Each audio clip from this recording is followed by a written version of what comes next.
नमस्कार। Last session में हमने पढ़ा था एक्सॉल्टेड एंड डेबिलिटेटेड प्लैनेट्स, ग्रहों की उच्च व नीच स्थिति। आज हम पढ़ेंगे कम्बशन ऑफ प्लैनेट्स, ग्रह का अस्त हो जाना।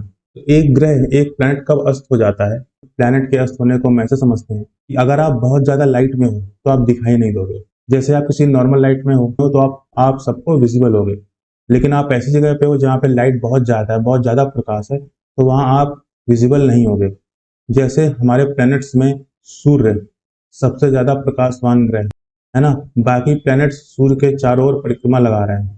तो जब कोई प्लैनेट सूर्य के बहुत नजदीक चला जाता है तो प्लैनेट दिखाई नहीं देता है, क्योंकि सूर्य के इतना प्रकाश किसी और प्लैनेट में है नहीं। सूर्य में इतना प्रकाश है, इतना ज्यादा प्रकाश है कि उसके पास कोई भी प्लैनेट एक लिमिट के बाद वो अस्त हो जाता है, मतलब दिखाई नहीं देता है। उसकी एग्जिस्टेंस नहीं खत्म होती है, वो वहां पे होता है, बस दिखाई नहीं देता है। इसी स्थिति को हम बोलते हैं प्लैनेट का अस्त हो जाना। सूर्य कभी अस्त नहीं होता है, सूर्य ही सबको अस्त किया करता है। यहाँ पर आपके सामने कुछ रेंजेस लिखी हुई हैं। कौन सा प्लैनेट सूर्य के कितने पास होता है कि वो अस्त हो जाता है? अगर बात करें चंद्रमा की, मून की, तो जब चंद्रमा सूर्य से 12 डिग्री के अंतर पे होता है, 12 डिग्री या उससे कम, तो मून, चंद्रमा अस्त हो जाता है।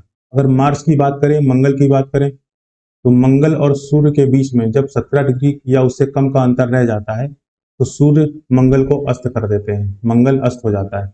अगर मरकुरी की बात करें, बुध की बात करें, बुध और सूर्य में जब 14 डिग्री या उससे कम का अंतर रह जाता है तो बुध भी अस्त हो जाता है। जुपिटर की बात करें, बृहस्पति, जब बृहस्पति और सूर्य में 11 डिग्री या उससे कम का अंतर रह जाता है तो जुपिटर भी अस्त हो जाता है। बात करें वीनस, शुक्र की, तो जब शुक्र और सूर्य में 10 डिग्री या उससे कम का अंतर रह जाता है तो शुक्र भी अस्त हो जाते हैं। बात करें सैटर्न की, शनि की, तो शनि जब सूर्य से 15 डिग्री या उससे कम के अंतर पे होते हैं तो शनि देव भी अस्त हो जाते हैं। अस्त हो जाने का मतलब ये नहीं होता है कि उस प्लेनेट की एग्जिस्टेंस ही खत्म हो गई है, वो प्लेनेट एग्जिस्ट करता है।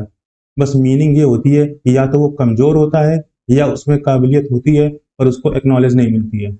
अगर आपकी कुंडली में कोई प्लेनेट अस्त है, इसका मतलब ये है या तो वो कमजोर है या उसमें काबिलियत है, उसको एक्नॉलेज नहीं मिल रहा है।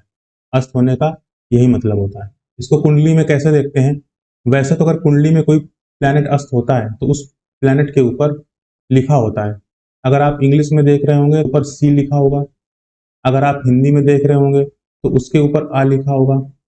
आ stands for ash and C stands for combustion. कहीं कहीं पे आपको सिंपल मिल जाएगा इस तरह का। जो सिंबल है ये रिप्रेजेंट करता है कि प्लैनेट अस्त है। सपोज करिए कि सन बैठे हैं किसी हाउस में 12 डिग्री पे, ठीक है। अब अगर मरकरी 24 डिग्री पे है, अगर मरकरी 24 डिग्री पे है तो यहाँ पे अब आप बताइए मरकरी बुध अस्त होंगे या नहीं होंगे? ये देखने के लिए आप इसमें डिफरेंस देखेंगे डिग्रियों में, तो जो डिफरेंस है वो 12 का है। और अगर आप मरकुरी की रेंज देखेंगे तो मरकुरी की रेंज 14 डिग्री की है।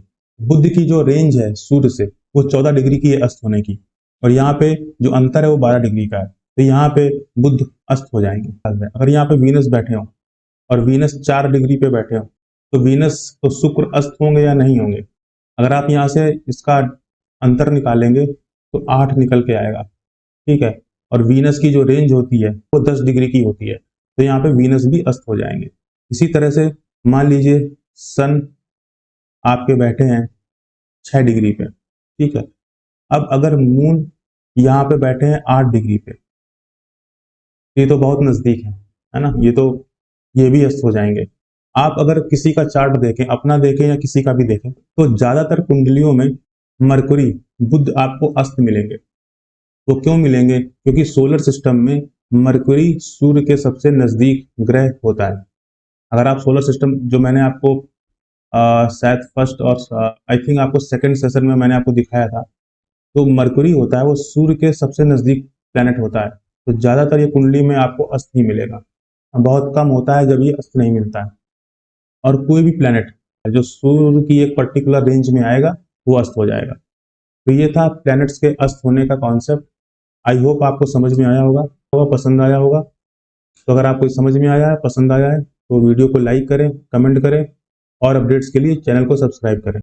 नेक्स्ट सेशन में हम बात करेंगे टाइप्स ऑफ जॉडियाक की। तो मिलते हैं नेक्स्ट सेशन में, तब तक के लिए राधे राधे।